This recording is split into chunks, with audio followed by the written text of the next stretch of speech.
Hello everyone, আজকের ভিডিওতে থাকছে সুন্দর একটা বিচ যেটা লন্ডন থেকে একদম কাছে। আর এটা আমার খুবই ফেভারিট একটা জায়গা, সেটা হচ্ছে ব্রাইটন বিচ। আশা করছি ভিডিওটা শেষ পর্যন্ত দেখবেন। যারা ইউকেতে থাকেন আর ব্রাইটনে আসতে চাচ্ছেন, আশা করি তাদের জন্য ভিডিওটা অনেক ইউজফুল হবে। আর যারা বাংলাদেশে থাকেন অথবা ইউকের বাইরে থাকেন, তারা এই জায়গাটা উপভোগ করবেন। লন্ডন থেকে ব্রাইটন কিন্তু অনেক কাছে। আপনার যদি গাড়ি নিয়ে যান তাহলে 2 থেকে আড়াই ঘন্টা লাগবে, আর যদি ট্রেনে যান তাহলে 1-1.5 ঘন্টার মধ্যেই চলে যেতে পারবেন। সো ব্রাইটন হচ্ছে ডে ট্যুরের জন্য লন্ডন থেকে বেস্ট একটা ডেস্টিনেশন। যদি আপনারা গাড়ি নিয়ে যান তাহলে বিচের পাশেই অনেক পার্কিংয়ের অপশন আছে, আপনি গুগলে সার্চ দিলেই পেয়ে যাবেন। আর যদি ট্রেনে আসতে চান তাহলে ব্রাইটনের স্টেশন আছে, ওখানে ট্রেন থেকে নেমেই আপনারা সোজা রাস্তা ধরে হাঁটলেই 10-15 মিনিটের মধ্যে বিচে চলে আসতে পারবেন। তো আমরা গিয়েছিলাম উইকেন্ডে, আর ওই দিন লন্ডনে খুবই রোদ ছিল, আবহাওয়াটা খুবই ভালো ছিল, এর জন্য খুবই জ্যাম ছিল পার্কিংয়ের স্পটটাতে, আর অনেক মানুষ এসেছিল ওই দিন। বাট আমরা যাওয়ার পরপরই এমন বৃষ্টি, খুব জোরে বৃষ্টি না, গুড়ি গুড়ি বৃষ্টি পড়ছিল। তো আমরা কিছুক্ষণ একটা জায়গায় দাঁড়িয়েছিলাম, বৃষ্টিটা একটু কমার জন্য অপেক্ষা করছিলাম। বৃষ্টি একবার কমে যাওয়ার পরে আর আসেনি, অনেক সুন্দর আবহাওয়া, রোদ উঠেছিল। আর আপনারা যারা সামারে আসতে চান, এটা অবশ্যই আপনাদের একটা সুন্দর জায়গা হবে আসার জন্য। আমি সাজেস্ট করব, আমার কাছে ব্রাইটন খুবই ভালো লাগে। আর কেউ যদি মনে করেন যে এখানে 1 রাত বা 2 রাত থেকে জায়গাটা আরও ভালো মতো ঘুরে দেখবেন, সেটাও বেস্ট অপশন। কারণ এখানে শুধু বিচটাই না, আশেপাশে আরও অনেক জায়গা আছে দেখার জন্য।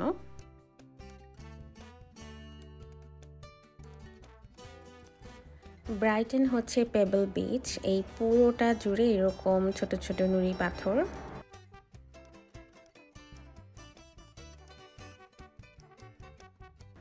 এদিক দিয়ে বিচের পাশে রোডের নিচটাতে অনেক দোকানপাট ছিল, রেস্টুরেন্ট, বার।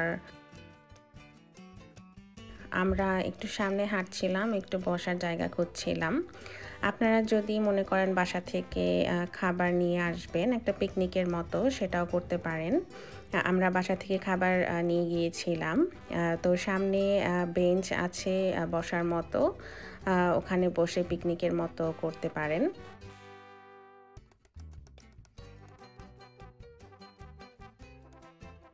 দেখতে পাচ্ছেন এখন কিন্তু সমুদ্রের পানিটা অনেক দূরে, কারণ আমাদের যেতে যেতে বিকেল হয়ে গিয়েছিল। বাট আপনারা যদি সকালে আসেন তাহলে দেখবেন যে একদম রাস্তার পার পর্যন্ত পানির ঢেউ চলে আসছে। তখন হচ্ছে জোয়ার থাকে, এখন ভাটা পড়ে গিয়েছে দেখে পানিটা অনেক দূরে। সমুদ্র দেখতে আসলে সবসময় খুবই ভালো লাগে, যতবার আসি ততবার মনে হয় আবারও ফিরে আসি। ব্রাইটনে এই একটা জায়গা আছে, এটা হচ্ছে i360 ডিগ্রি।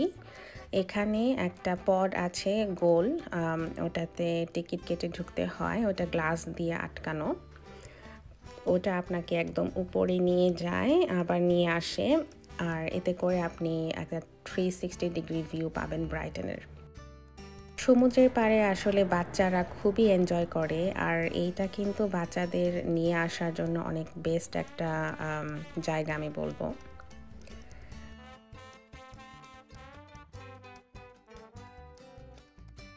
তো এই ভিডিওটা একটু দেখেন, এটা হচ্ছে সকালের দিকের ভিডিও।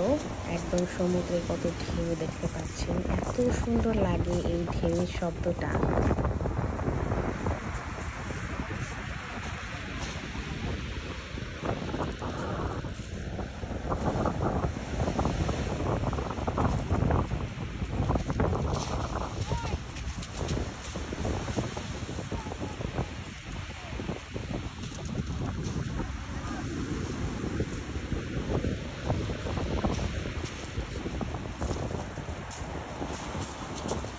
একটা জিনিস দেখাই, এই যে দূরে দেখেন এই জায়গাটা, এটা কোনো ইউজ করা হয় না, আর এখানে উপরে দেখেন কত পাখি। ওই জায়গাটা আসলে একটা পেয়ার ছিল, ওয়েস্ট পেয়ার। এখন পেয়ারটা অন্য জায়গায় আছে। এখানে 2003 সালে আগুন লাগার কারণে ওটা পুড়ে যাওয়ার পরে ওখান থেকে পেয়ারটা সরিয়ে নেওয়া হয়েছে। আপনারা এদিকে একটা রেস্টুরেন্টের সুন্দর রং বেরঙের হাট আছে, ওখানে সুন্দর ছবি তুলতে চাইলে তুলতে পারেন। এখানে গান গাচ্ছিল, মানুষ খুব এনজয় করছিল। এই রোড ধরে একটু সামনে গেলেই একটা আপসাইড ডাউন হাউস আছে, সেই পর্যন্ত আমি যাইনি বলে দেখাতে পারছি না, বাট ওখানে আপনি টিকিট কেটে ঢুকতে চাইলে ঢুকতে পারেন। আর আপনারা অবশ্যই হয়তো জানেন যে আপসাইড ডাউন হাউসটা কি, বাংলাদেশেও একটা আছে আমি জানি। ওখানে সব কিছু উল্টো করে রাখা হয়, সুন্দর সুন্দর পিকচার আসে।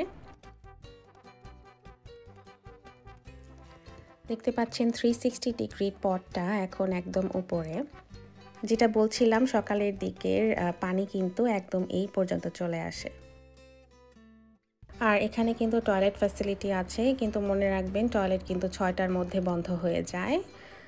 আর এখানকার যদি আপনি ফিশ অ্যান্ড চিপস খেতে চান, আমি সাজেস্ট করব এই দোকানটার নাম আমি জানি না, বাট এটা হচ্ছে আমার খাওয়া বেস্ট একটা ফিশ অ্যান্ড চিপস।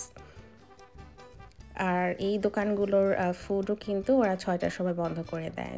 সো আপনারা যদি কিছু খাওয়া দাওয়া করতে চান, টয়লেট সেরে ফেলতে চান, তাহলে 6টার মধ্যে আসবেন। আর 6টার পরে উপরের যে দোকান রেস্টুরেন্টগুলো সেগুলো ওপেন থাকে। এখানে দেখেন কিছু সি ফুডের স্টল বসানো, ওয়েস্টার, দেন এখানে দেখলাম যে চিংড়ি আছে। আচ্ছা, এটা একটা ছোট্ট একটা মিউজিয়াম, এটা হচ্ছে ফিশিং মিউজিয়াম ব্রাইটনের। এখানে আসলে আপনি জানতে পারবেন যে কিভাবে আগে ফিশিং করা হতো, কী কী ইনস্ট্রুমেন্ট, কী কী বোট ব্যবহার করা হতো। কিছু হিস্টোরিক্যাল পিকচার্স আছে। তো এটা ওপেন ছিল, ফ্রি অফ কস্ট, সো আমরা একটু ঘুরে ঘুরে দেখছিলাম।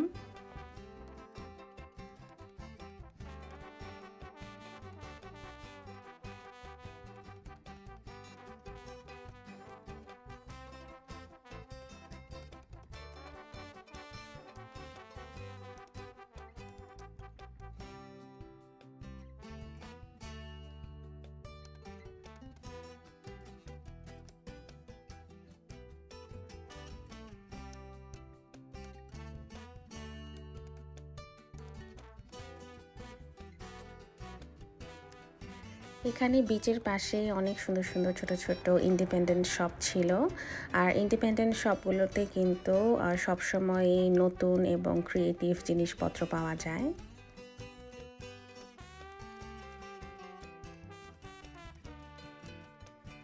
আপনারা চাইলে এখান থেকে সুন্দর সুন্দর ঘর সাজানোর জিনিস অথবা সুভিনিয়ার, পোস্ট কার্ডস, গিফট, অনেক আইটেম কিনতে পারবেন। অনেক পেইন্টিং আছে দেখলাম। আর সমুদ্রের পাশে অবশ্যই অনেক শামুক, ঝিনুক, এগুলো দেখে আসলে একদম কক্সবাজারের কথা মনে পড়ছিল। এই শামুক ঝিনুকগুলো দেখতে অনেক সুন্দর।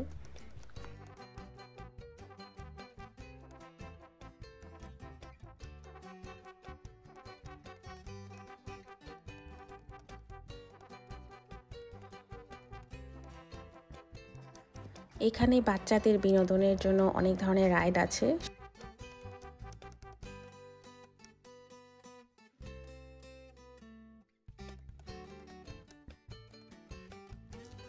আচ্ছা, আমাদের লন্ডনে যেরকম ছাদ খোলা ট্যুরিস্ট বাস আছে, সেরকম ব্রাইটনেও আছে। এটাতে আপনাকে পুরা সিটিটাকেই ঘুরে দেখাবে। এখন আমরা হাঁটতে হাঁটতে যাচ্ছি ব্রাইটন প্যালেস পেয়ার। এটাই হচ্ছে ব্রাইটনের মেইন পেয়ার। আর এই পেয়ারটা কিন্তু 125 বছরের, তার মানে বুঝতে পারছেন কত বছর আগের বানানো। আর এখানে লেখা আছে যে কোনো মতেই পেয়ারের ভিতরে স্মোকিং করা যাবে না, কারণ পুরো পেয়ারটা হচ্ছে আপনার কাঠের তৈরি। সো কোনোভাবে যদি আগুন লেগে যায় তাহলে কিন্তু খুবই ডেঞ্জারাস। পেয়ারে আসলে কি থাকে, অ্যামিউজমেন্ট পার্কের মতো অনেক রাইড থাকে, যেটা একদম লাস্ট মাথায়। এই দিক দিয়ে অনেক ছোট ছোট শপ আছে, খাবারের দোকান এবং আপনার সুভিনিয়ার শপ, এরকম অনেক ছোট ছোট জিনিস। ভিতরে হচ্ছে গেম শপ আছে। আর আপনারা যদি ফিশ অ্যান্ড চিপস খেতে চান, আমি কখনোই বলবো না যে পেয়ারা থেকে ফিশ অ্যান্ড চিপস খান। অবশ্যই অন্য জায়গা থেকে খাবেন, বাট এখান থেকে না, কারণ এখানকার ফিশ অ্যান্ড চিপস একটুও মজা না। এখানকার সিগালগুলো একটু মানুষকে ভয় পায় না, দেখেন কি সুন্দর পাশে এসে বসে আছে। আর ব্রাইটনে এত সিগাল, শুধু ব্রাইটনে না, আসলে এখানকার যে কোনো সমুদ্রের পাশেই এত সিগাল থাকে। আর এখানে ধরেন আপনি কোনো কিছু খাচ্ছেন, ফিশ বা চিপস, বিশেষ করে চিপস, মানে আপনি নিজেও বুঝতে পারবেন না যে কখন একদম ঠোকর দিয়ে নিয়ে গিয়েছে আপনার হাত থেকে। একদম 1 সেকেন্ডের মধ্যে আপনি জাস্ট অবাক হয়ে যাবেন, আরে আমার খাবারটা কোথায়। তো এরকম সব জায়গায় লেখা থাকে যে সিগাল থেকে সাবধান, আপনার খাবার বাঁচিয়ে রাখুন, এরকম কিছু।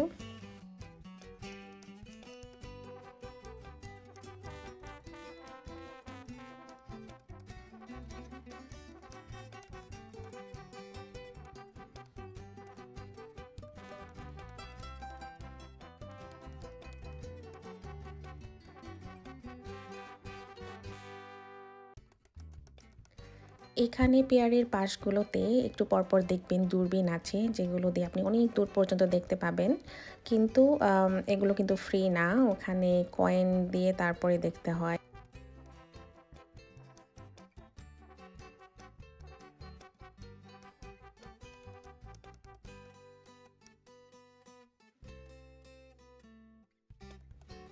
পেয়ার থেকে বের হয়ে এই দিকে যে সোজা রাস্তা আছে, এদিক দিয়ে আমরা এখন যাব হচ্ছে রয়্যাল প্যাভিলিয়নে।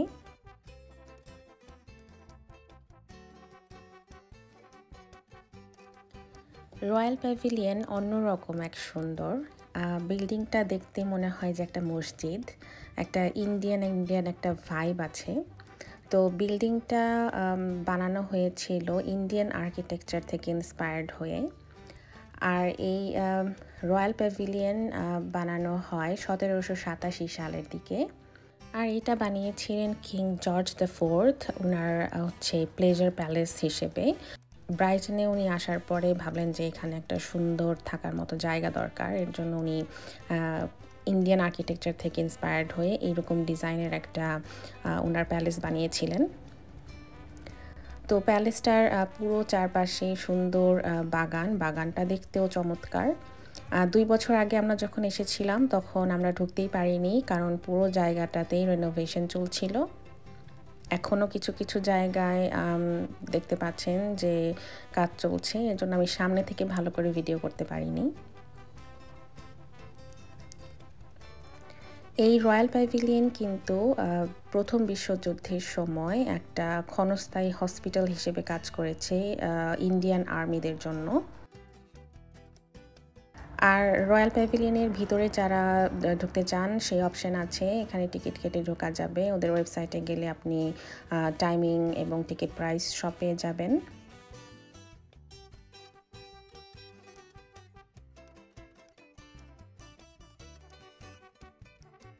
এই রয়্যাল প্যাভিলিয়ন নিয়ে একটা গল্প খুবই প্রচলিত আছে। দ্বিতীয় বিশ্বযুদ্ধের সময় হিটলার যখন ব্রিটেনের উপরে হামলা করছিল, তখন সে নাকি স্ট্রিক্টলি বলে দিয়েছিল যে রয়্যাল প্যাভিলিয়নের উপরে বা আশেপাশে যেন কোনো বোমা না পড়ে, কারণ তার এই রয়্যাল প্যাভিলিয়নের আর্কিটেকচার এবং এই বিল্ডিংটা দেখে তার এত ভালো লেগেছিল যে সে বলেছিল যে আমি যুদ্ধ জেতার পরে আমি যখন ব্রিটেন ক্যাপচার করব, তখন আমি এই জায়গাটাকে আমার নিজের বাসস্থান বানাবো। কিন্তু তার এই স্বপ্ন শুধু স্বপ্নই রয়ে গেছে।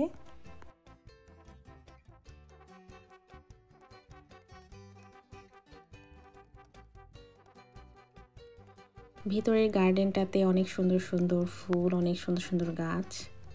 এখানে একটা মিউজিয়াম আছে।